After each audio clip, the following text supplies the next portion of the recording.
Hi అండి. ఈరోజు వచ్చేసి చిన్న చేపలు అనమాట, కొడిపెలు అంటారట వీటిని.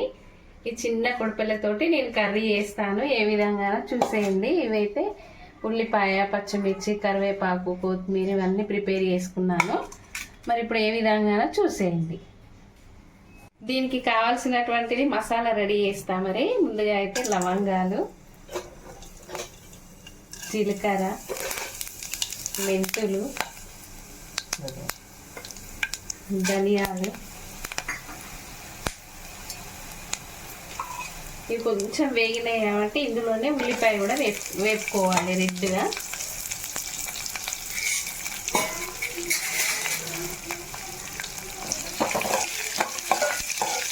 ఇది మంచిగా రెడ్ కలర్, బ్రౌన్ కలర్ వచ్చే వరకు వేపుకోవాలి మసాలాను.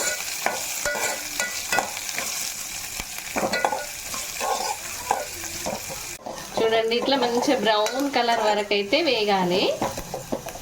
ఇప్పుడు దీన్ని పక్కన పెట్టేసుకొని జార్లో వేసి మిక్సీ పట్టేసుకుందాం. ఆ మసాలా అయితే పక్కన పెట్టేసాను కదా. ఇప్పుడైతే మళ్ళీ ఆయిల్ వేసుకోవాలి కర్రీ చేయడానికి అనమాట. అదే పాత్రలో వేసేస్తున్నాను. కొంచెం ఫిష్ కర్రీ కాబట్టి ఆయిల్ అయితే కొంచెం ఎక్కువ వేసుకోవాలి.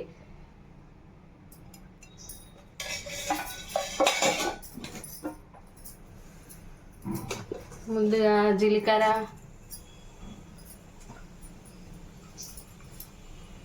ఈ ఒక్క ముక్క ఎల్లిపాయ అన్నమాట.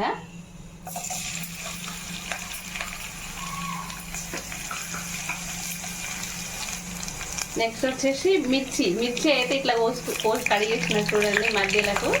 ఇది మంచిగా పులుసులో వేసుకొని ఆ పులుసులో మరిగితే అసలు ఎంత టేస్ట్ ఉంటుందంటే అంత బాగుంటుంది.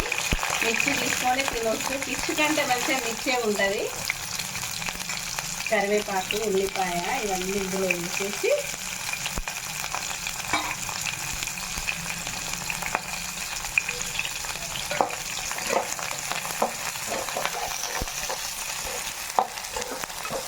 చూడండి మిర్చి ఎంత మంచి ఇంట్లో వేగుతుంది అనమాట. ఇట్లా ఇవి తొడిమే కాడలు కూడా వేసేసాను. దాన్ని పట్టుకొని తినచ్చు అనమాట. పులుసులో మసులుతే అసలు ఎంత టేస్ట్ ఉంటుంది అంటే మిర్చి చాలా బాగుంటుంది. కొంచెం గోలాలి.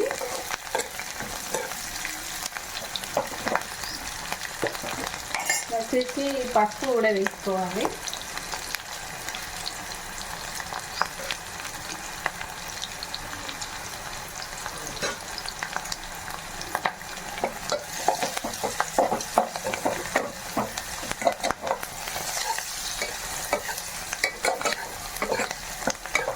మంచిగా కలిపిన తర్వాత ఇందులోనే చింతపండు రసం వేసుకోవాలన్నమాట.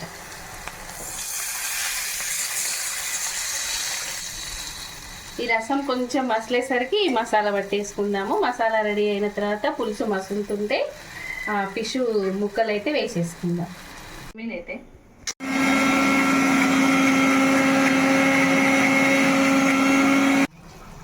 మసులుతుంది చూడండి. ఇందులో మిర్చి పౌడర్, సాల్ట్,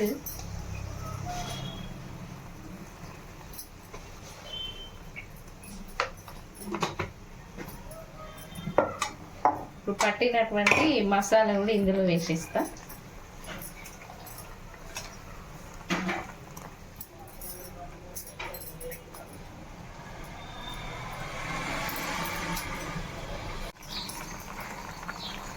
చూడు ఎంత మంచిగా మసులుతుందో. ఇప్పుడు ఇది మసులుతుంది కాబట్టి ఇందులో ఇవి వేసేసుకుందాం. ఇవి చిన్న ఫిష్ కొడిపెలు అంటారు. ఇవి ఇందులో వేసేస్తే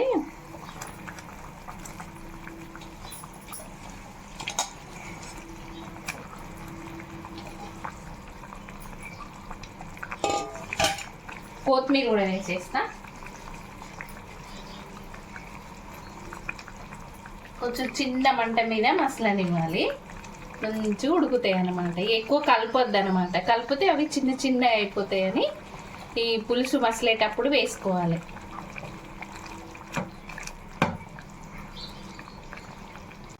చూడండి ఎంత మంచిగా అవుతుందో. ఇట్లా కలపకుండా మెల్లగా ఇట్లా అనాలన్నమాట. ఇక కలిపితే ఇట్లా తుక్కు తుక్కు అవుతారని చెప్పేసి ఇట్లా నెమ్మదిగా ఇట్లా అంటే ఇది కింది నుండి వచ్చేస్తుంది అనమాట. ఇవి చూడండి ఎంత మంచిగా ఉడికేస్తున్నాయో ఫిష్. చూడండి ఫిష్ కర్రీ అయితే అయిపోయింది. ఎంత బాగా అయిపోయిందో చూడండి. ఇట్లా నెమ్మదిగా తీస్తే చూడండి ఫిష్ ఎంత మంచిగా ఉడికినాయి. Fish curry ready.